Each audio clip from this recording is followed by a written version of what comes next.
Ya, karena kurang lebih mengenali lubang kecil. Ya. Amazon এমন এক জঙ্গল যেখানে প্রতিটা স্টেপ রহস্য দ্বারা পূর্ণ। বিশাল অ্যানাকোন্ডা থেকে শুরু করে অদ্ভুত জীবজন্তু, এগুলোতে কেবল 10% ভয়ঙ্কর রহস্য যাদের কেবল ক্যামেরায় বন্দী করা হয়েছে। কিন্তু এখনো 90% রহস্য রয়েছে যেগুলি এই জঙ্গলের কালো ছায়ার গভীরে লুকিয়ে রয়েছে। এই প্রাণীটিকে দেখুন, প্রথম দেখাতেই মনে হবে কোনো বিশাল বড় পাইথন সাপ, কিন্তু আপনার ধারণা ভুল। আসলে এটা একটা জায়ান্ট ইল। সব থেকে আশ্চর্যের বিষয় হলো এত বিশাল ইলটিকে কিভাবে তারা ক্যাপচার করেছিল। ব্রাজিলের কিছু মৎস্য শিকারী অ্যামাজন নদীতে জাল দিয়ে মাছ শিকার করছিল, হঠাৎ তাদের ফিশিং নেটে এই ইলটি ধরা পড়ে। প্রায় 250 বছর ধরে বিজ্ঞানীরা জেনে আসে যে ইল মাছের 3টে প্রজাতি রয়েছে: ইলেকট্রিক ইল, ভ্যারি ইলেকট্রিক ইল আর ভোল্টা ইলেকট্রিক ইল। আর এই সকল প্রজাতির ইল অ্যামাজন নদীতেই পাওয়া যায়, কিন্তু তারা জানতো না যে আরো কত প্রজাতির ইল অ্যামাজন নদীর মধ্যে রয়েছে। আসলে এই মাছটির মধ্যে সুপার পাওয়ার আছে। এই ইলেকট্রিক ইল প্রায় 860 ভোল্টের বিদ্যুৎ শক দিতে পারে, আর এতটা ভোল্ট যে কোনো বড় প্রাণীকে কুপঘাত করার জন্য যথেষ্ট। এই বিদ্যুতের শক এতটাই পাওয়ারফুল হয়ে থাকে যে সোজা মানুষের রেসপিরেটরি সিস্টেমে ইফেক্ট ফেলে, এমনকি হার্ট ফেলিয়ারেরও আশঙ্কা থাকে। এই শকটি এতটাই গতিসম্পন্ন হয়ে থাকে যে এটা দিয়ে 40 ভোল্টের লাইট বাল্বও জ্বালানো যেতে পারে। উদাহরণ হিসাবে এই ফুটেজটি দেখুন কিভাবে এই ছোট্ট প্রাণীগুলো তার থেকেও বহুগুণ সাইজের বড় প্রাণীকে ইলেকট্রিক শক দিয়ে হত্যা করছে। যখনই শক্তিশালী ইলেকট্রিক শকের প্রসঙ্গ আসে তখনই ইলেকট্রিক ইলের সাইজ ম্যাটার করে। যত বড় এদের সাইজ হবে তত বেশি ভোল্টেজ এরা জেনারেট করতে পারবে। কেবল বডি টাচ করলে এরা ইলেকট্রিক শক মারে না, এমনকি মেটাল দিয়ে টাচ করলেও এরা শক দিয়ে আপনাকে প্যারালাইজড করে দিতে পারে। এখন ভাবুন এই বিশাল দৈত্য আকৃতির ইলেকট্রিক ইলটি কত ভোল্টেজের ইলেকট্রিক শক জেনারেট করতে পারত। ভাগ্য ভালো সেদিন এই ফিশারম্যানগুলো ইলেকট্রিক শক খায়নি, না হলে অন দ্য স্পট এরা মারা যেত। আজকের দিনে অ্যামাজন জঙ্গলকে পৃথিবীর সব থেকে ভয়ানক জঙ্গল হিসেবে বিবেচনা করা হয়, কিন্তু আপনি কি জানেন এই পৃথিবীতে অ্যামাজনের মতোই আরো একটি ভয়ানক জঙ্গল রয়েছে, the Congo rain forest. Central আফ্রিকায় অবস্থিত কঙ্গো জঙ্গল এতটাই বিশাল যে এর ভিতর 20টা ইউনাইটেড কিংডমকে রাখা যাবে। এই জঙ্গলটি সাইজে যতটা বড় তার থেকেও বেশি ভয়ানক আর রহস্য দিয়ে পূর্ণ। 1959 সালে কর্নেল রেমি ভ্যান লিয়েডার, যিনি বেলজিয়াম এয়ারফোর্সে সার্ভিস করতেন, মিশন সম্পন্ন করে তার মিলিটারি বেস ক্যাম্পে ফিরছিলেন। তার জার্নিটি ছিল কঙ্গো জঙ্গলের উপর দিয়ে। জঙ্গলের মাঝ দিয়ে ওড়ার সময় হঠাৎ কর্নেল একটি সাপের আকৃতির বিশাল প্রাণীকে দেখতে পায়। ভ্যান লিয়েডার একজন অভিজ্ঞ পাইলট ছিলেন, তাই সে উপর থেকে নিচের সাইজকে ভালোভাবে জাজ করতে পারত। অদ্ভুত এই জিনিসটিকে দেখার আগ্রহে যখন তার হেলিকপ্টারটিকে আরো নিচে নামায়, সে দেখতে পায় এটা একটা বিশাল সাইজের সাপ। তার রিপোর্ট অনুযায়ী এই সাপটি প্রায় 50 ফিট দীর্ঘ।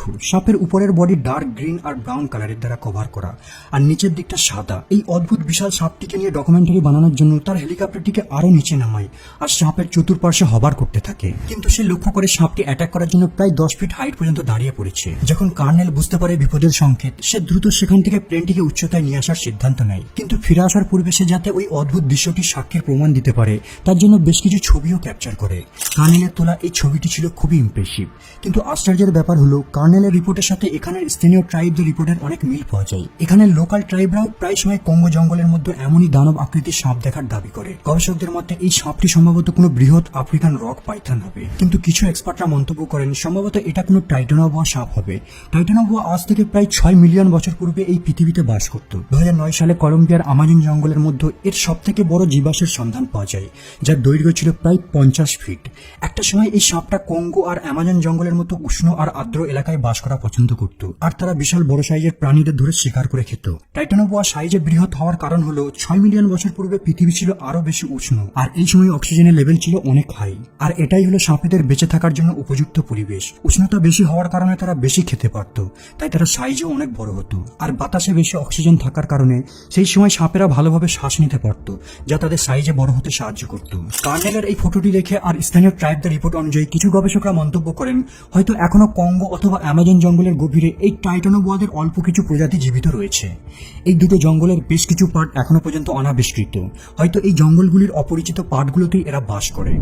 কঙ্গো জঙ্গলটি রহস্যময় হওয়ার কারণ হলো এখানে এমন কিছু প্রাণীদের দেখা গেছে যাদের অস্তিত্ব লক্ষ বছর পূর্বে ছিল।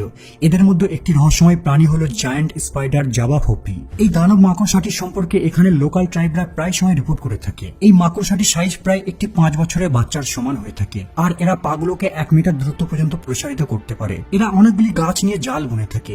এদের জাল এতটাই শক্তিশালী হয়ে থাকে যে এরা কেবল জাল দিয়ে ছোটখাটো প্রাণীকেই ফাঁদে ফেলে না, মাঝে মাঝে মানুষও এদের জালের ফাঁদে পা দিয়ে জড়িয়ে পড়ে। স্থানীয় ট্রাইবদের মতে এই স্পাইডারগুলো গাছের শিকারের নিচে শৃঙ্গ তৈরি করে পাতা দিয়ে নিজেদের সেখানে কভার করে রাখে, আর যখনই কোনো প্রাণী তাদের জালে আটকে পড়ে সঙ্গে সঙ্গে তাদের হিডেন প্লেস থেকে বেরিয়ে তার উপর আক্রমণ করে। 1990 সালে যখন ইংল্যান্ড থেকে কিছু মিশনারি এখানের বাঁকা ট্রাইবদের সঙ্গে নিয়ে এই কঙ্গো জঙ্গলটি এক্সপ্লোর করছিল, হঠাৎ ব্রিটিশ মিশনারি অথার জনসেন্স আর তার সঙ্গীরা একটি বিশাল মাকড়সার জাল দেখতে পায়, আর তারা সবাই ওই মাকড়সার জালে জড়িয়ে পড়ে। তারা লক্ষ্য করে হঠাৎ কোথা থেকে 1 মিটার লম্বা একটি মাকড়সা তাদের দিকে অ্যাটাক করতে আসছে। অথরকে এই মাকড়সাটি কামড়ও দেয়, যদিও তারা মাকড়সাটিকে পিস্তল দিয়ে শুট করে সেখান থেকে পালিয়ে যেতে সক্ষম হয়, কিন্তু পরবর্তীতে মাকড়সার কামড়ে তার শরীর ফোলা শুরু করে আর প্রচন্ড ব্যথা অনুভব করতে থাকে, আর এই ঘটনার 1 সপ্তাহ পরেই সে মারা যায়।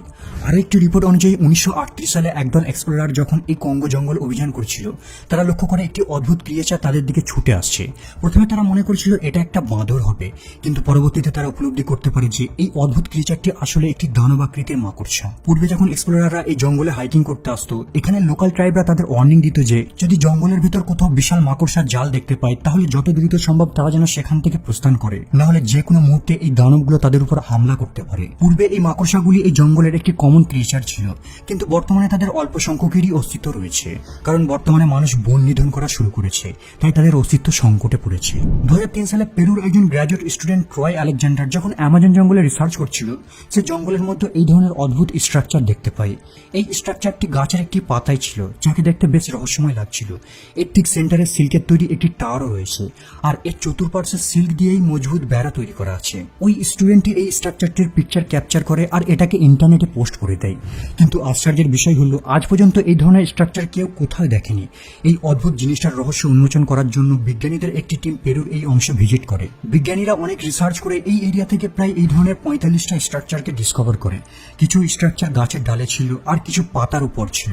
ওই স্টুডেন্টটি এই আজব স্ট্রাকচারটির নাম দেয় সিল্ক হেঞ্জ। মাইক্রোস্কোপের সাহায্যে লক্ষ্য করা যায় যে বেড়াগুলির আশেপাশে ছোট ছোট পিঁপড়ে ঘুরে বেড়াচ্ছে। কিছুদিন পর সিল্কের টাওয়ারটি ব্রেক হওয়া শুরু করে আর এর ভিতর থেকে একটা স্পাইডারের বাচ্চা বেরিয়ে আসে। আসলে এই স্ট্রাকচারটিকে স্পাইডারদেরই একটি বিশেষ প্রজাতি তৈরি করে, যাদের কেবল অ্যামাজন জঙ্গলেই দেখা যায়। এই মাকড়সাগুলো তাদের ডিমের পাশে এই কারণে 18 সিঁড়ি দিয়ে বেড়া তৈরি করে, যাতে পিঁপড়ের দল এই ডিমটাকে নষ্ট না করে দেয়, আর ডিমের কাছে আসার চেষ্টা করলেই তারা যেন সিল্কের বেড়ায় আটকে যায়।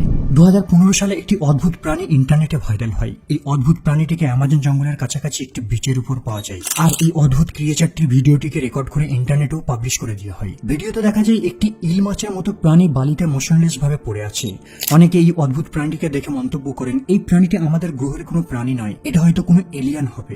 আবার অনেকে মন্তব্য করেন হয়তো এটা কোনো নতুন সামুদ্রিক প্রাণী যাদের এর পূর্বে ডিসকভার করা হয়নি। আবার অনেকে মন্তব্য করেন এটা হয়তো ইল মাছেরই কোনো নতুন প্রজাতি হবে যাদের অস্তিত্ব অ্যামাজন জঙ্গলেই রয়েছে। বায়োলজিস্ট, মারিন এক্সপার্ট যাদের অ্যামাজন জঙ্গল সম্পর্কে ভালো নলেজ রয়েছে, তারাও এই অদ্ভুত ক্রিয়েচারটিকে নিয়ে গবেষণা করার আগ্রহ দেখায়। প্রথমের দিকে তারাও মনে করেছিল এটা হয়তো কোনো নতুন সামুদ্রিক প্রজাতির প্রাণী হবে, আর এরা সমুদ্রে অনেক গভীরে বাস করে। হয়তো অজানা কোনো কারণে ঢেউয়ের সাথে এরা ভূপৃষ্ঠে চলে এসেছে। বন্ধুরা, আপনাদের কি মনে হয় এই অদ্ভুত প্রাণীটা কি হতে পারে? কমেন্ট করে জানাবেন। আজ এই পর্যন্ত আপাতত বিদায় নিলাম, দেখা হবে আবার পরের এপিসোডে।